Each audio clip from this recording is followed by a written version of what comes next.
One of the biggest challenges in teaching history is helping students make sense of it all. In far too many classrooms, the story of history is just one thing after another. Frankly, for most students, there's no story in history.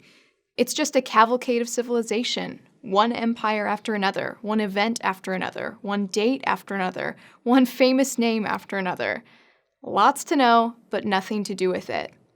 Most students can't see any connection among the stuff of history, except that all the stuff will appear on one test or another. This problem isn't new.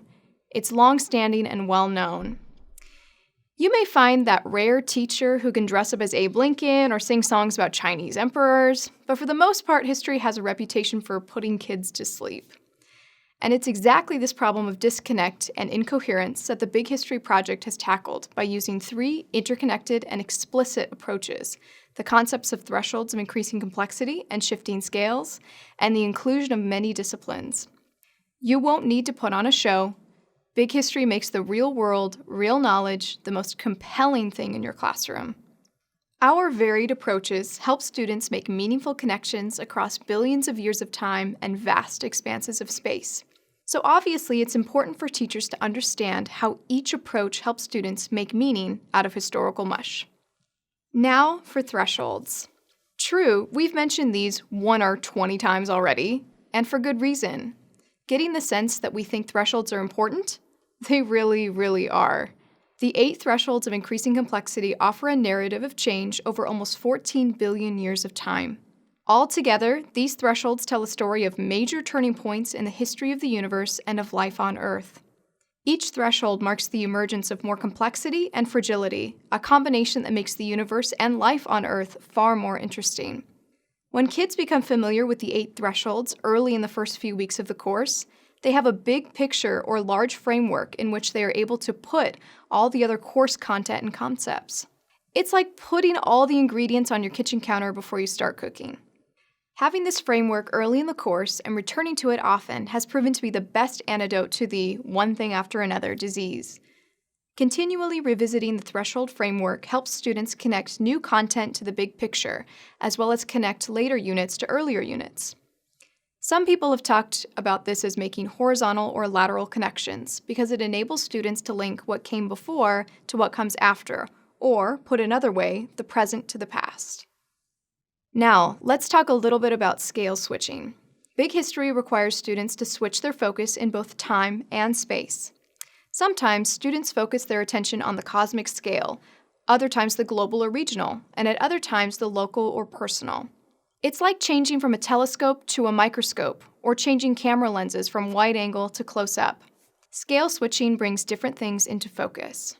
In BHP, we use different scales to help students make connections and meaning among events occurring at different scales. Let's take an example. After the development of agriculture, humans entered into an age of agrarian civilizations, an era that lasted from around 8000 BCE to 1800 CE, almost 10,000 years. Students use a wide-angle lens to see that all civilizations forming during those years had a lot in common, such as hierarchical social systems, complex divisions of labor, and monumental architecture. Then, students use a lens of smaller focal length to look close up at similarities and differences among civilizations living in the different world zones: Afro-Eurasia, Oceania, and Mesoamerica. The smaller scale of time and space allows kids to see differences across different parts of the globe, while still connecting each area to the larger pattern. Sometimes, using an even smaller lens, students look at individual civilizations to understand how they illuminate or contradict the larger patterns.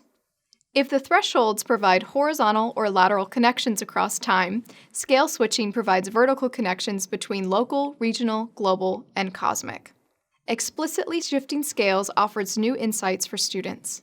It allows us to work on a smaller scale by focusing on any object, process, or social construct, and then zoom out onto a much bigger scale and look at the way it may have influenced our history. This is pretty complicated and at times mind-blowing work, so you mustn't take it for granted that your students are getting it. You have to regularly make this explicit. Here's an example of what we mean. To help students visualize scale, an early BHP activity takes students out to the football field, using it to measure and mark the Big History's 8 thresholds. By doing this, students get to see that if the Big Bang is at one end of the field and the present is the other goal line, human history begins on the quarter-inch line.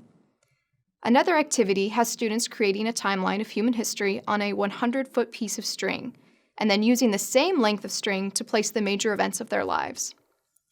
While such hands-on, or feet-on, activities are among the most popular in the course, they're just a couple out of the many that make explicit the importance of learning to think at different scales. They also help students think about how the little details connect to the larger themes covered in Big History. Finally, let's talk about multi- or interdisciplinarity. Over the BHP course, students work with at least 12 different disciplines, including chemistry, biology, astrophysics, archaeology, anthropology, cosmology, economics, and, of course, history. How do we avoid adding one darn discipline after another to the one darn event after another disease that afflicts many courses? How can you connect the multidisciplines that we use in this course? Here again, BHP is intentional about meeting this challenge. In activities like What Do You Know, What Do You Ask?, students are required to assemble a team of experts from many disciplines to solve a real-world problem. These activities require students to decide what questions must be answered and which disciplines are best poised to answer the questions. Students learn to see various disciplines as interconnected and, depending on the problem, necessary to produce the best answer. Big History Project draws on the insights of many disciplines, since each has made important contributions to our collective learning. So it's important for you to help your students see how each discipline is connected to what we know and what we still need to learn. Activities such as What Do You Know, What Do You Ask? And the Ways of Knowing videos will give your students practice at making such connections. By the way, there's one important consequence here. In research conducted by the Big History Project, we found that this constant thinking about multiple disciplines had a big impact on students. 2 years after taking the course, teachers found that students would ask questions about how the ideas discussed in one class were shaped by ideas in another. For many teachers, this is new. We think we'll continue to see it as students connect the dots across the curriculum, not just within a single class. And there you have it, just a quick recap. In any history class, but especially in a Big History class, we want students to understand how all of the ideas fit together, to connect the dots. Otherwise, the course would just be one thing after another, like so many other classes they've experienced. In BHP, we rely on 3 key strategies to help bring the big ideas together. First, we use the narrative of thresholds to create a coherent story. Second, we encourage students to think about history at multiple scales, both in terms of space and time, creating new insights for analysis. Finally, BHP encourages students to incorporate the perspectives of multiple disciplines in their thinking about history to see new connections covering the massive expanse of Big History. That's all for now. Be sure to visit our blog or the BHP teacher community on Yammer to talk more in depth about thresholds, scale, and interdisciplinarity in Big History.